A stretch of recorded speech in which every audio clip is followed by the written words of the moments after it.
Shalom semuanya. Yesus pernah menegur Yakobus dan Yohanes karena ketiduran saat ia berdoa di tengah malam yang sunyi menjelang fajar.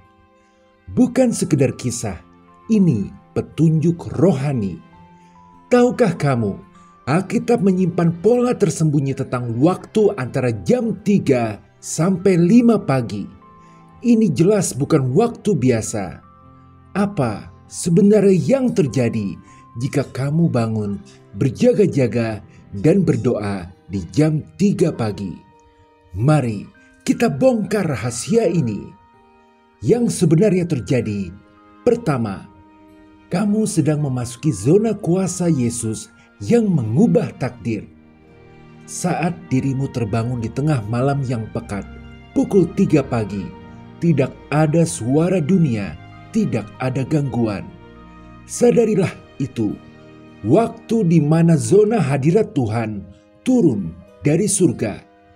Dan ketika kamu masuk ke zona itu dengan doa yang tulus, kamu sedang memasuki ruang suci di mana takdir mulai bertemu dengan mujizat. Bukti Alkitabnya jelas. Pada zaman Alkitab, malam dibagi menjadi 4 bagian yang disebut jaga malam. Jaga keempat dari pukul 3 hingga fajar adalah waktu ketika kuasa Tuhan sering turun secara dahsyat. Itu waktu ketika Yesus muncul di atas air dan mendekati murid-muridnya yang ketakutan. Matius 14 ayat 25.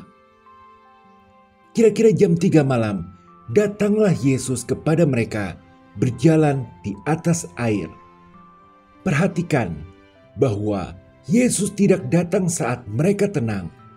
Ia datang saat ombak menggelegar, saat mereka lelah, saat iman mereka goyah. Dan itulah pola Yesus yang sering kita lupakan. Yesus tidak menunggu sampai kita siap. Ia datang tepat saat kita paling rapuh. Bukti berlanjut. Kisah Israel pun memberikan contoh lain tentang kekuatan waktu jam 3 pagi.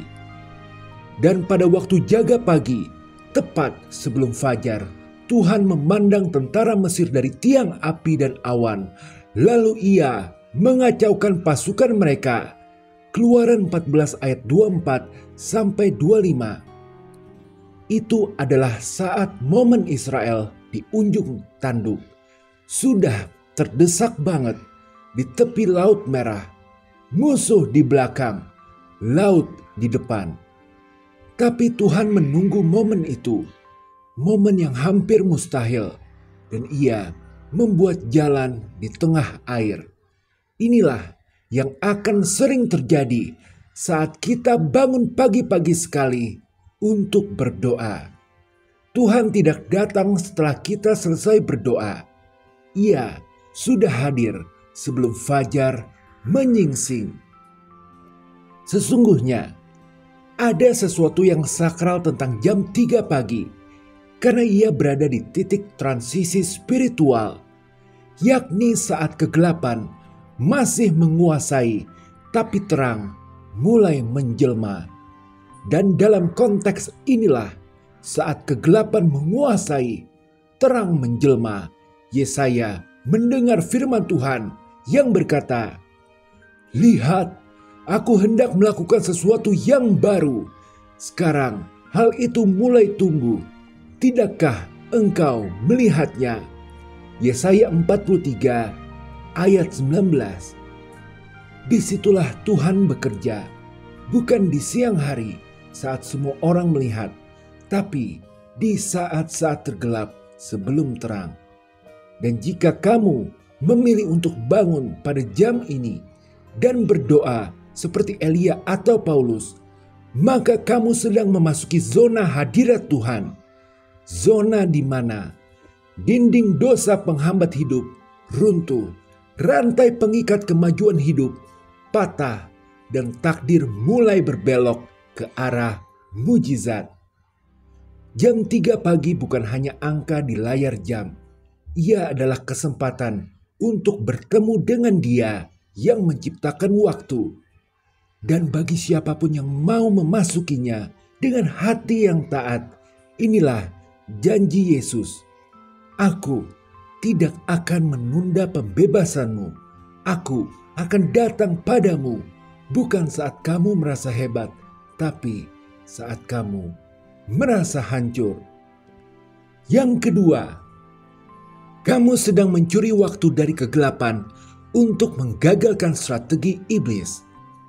Karena kegelapan punya tujuan. Ia adalah ruang operasi iblis, tempat ia merancang kekalahan kita. Yesus tahu betapa besar kuasa kegelapan itu. Saat para penjaga datang untuk menangkapnya, ia berkata, "Tetapi inilah saat kamu dan inilah kuasa kegelapan itu." Lukas 22 ayat 53. Perhatikan kata-kata Yesus. Artinya, hidup manusia bisa dimanfaatkan oleh kuasa kegelapan. Dalam Yohanes 10 ayat 10, Yesus berkata, "Pencuri datang hanya untuk mencuri, membunuh, dan membinasakan. Aku datang supaya mereka memperoleh hidup dan memperolehnya dalam kelimpahan."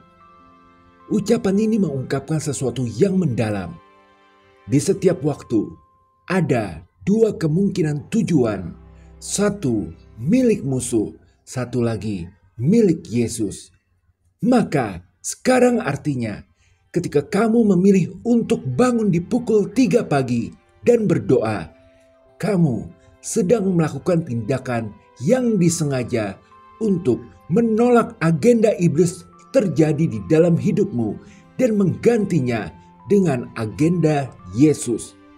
Itu sebabnya doa di tengah malam bukan hanya ritual. Ia adalah peperangan melawan kegelapan yang pasti dimenangkan kita bahkan sebelum matahari terbit. Dalam doa di pagi buta, perkatakanlah ini, "Ya Tuhan, aku tidak akan memberikan malam ini kepada kegelapan. Aku akan menjemput fajar dengan suara yang naik ke tahta kasih karunia." Seperti Paulus dan Silas yang dipenjara, dirantai, dan diserang oleh kekuatan kegelapan. Kami tidak mengeluh, tapi kami mau berdoa dan menyanyikan nyanyian pujian kepadamu ya Tuhan. Amin. Kisah Para Rasul 16 ayat 25. Kira-kira tengah malam, Paulus dan Silas berdoa dan menyanyikan puji-pujian kepada Allah, dan para tahanan mendengarkan mereka. Hasilnya, gempa, rantai terlepas, penjara terbuka, sipir penjara percaya, dan sebuah keluarga selamat. Inilah kuasa doa di tengah malam, bukan hanya untuk penyembuhan atau pengharapan, tapi untuk memecahkan rencana iblis yang sedang dibangun. Dan jika doa mereka bisa mengguncang penjara, bayangkan hal yang sama terjadi ketika kamu berdoa saat kegelapan masih memegang kendali hidupmu. Ingatlah, kegelapan bisa menang jika kita tidak mengisi waktu dengan hadirat Tuhan. Maka resapi ulang Yohanes 10 ayat 10. Lalu bangunlah di pukul 3 pagi, tapi bukan karena kamu kuat. Bangunlah karena kamu tahu di sanalah pertandingan takdir dimulai. Dan saat kamu berdoa di situ, kamu sedang merampas kembali waktu dari tangan pencuri dan menyerahkannya pada Yesus yang berdaulat atas segala waktu. Yang ketiga, kamu akan dibimbing ke gudang jawaban Tuhan yang tersimpan khusus. Ingatlah kebenaran penting ini. Tuhan seringkali membuka gudang jawabannya saat dunia masih tertidur. Dalam Daniel 7 ayat 2 kita baca, Daniel mendapat penglihatan pada malam hari. Keempat angin surga bertiup di atas laut besar. Malam bukan hanya waktu istirahat, ia adalah waktu wahyu turun. Dan Daniel bukan satu-satunya nabi yang menerima wahyu surga di tengah malam. Banyak tokoh Alkitab bertemu dengan Tuhan bukan saat siang cerah, tapi saat gelap meliputi bumi. Alasannya sederhana, karena di malam hari itu pikiran tidak ramai, gangguan tidak banyak, hati lebih tenang, roh lebih peka. Dan itu membuat malam jadi ruang suci yang paling tepat untuk memberikan peta menuju gudang jawaban Tuhan yang tersimpan khusus untuk hidup kamu.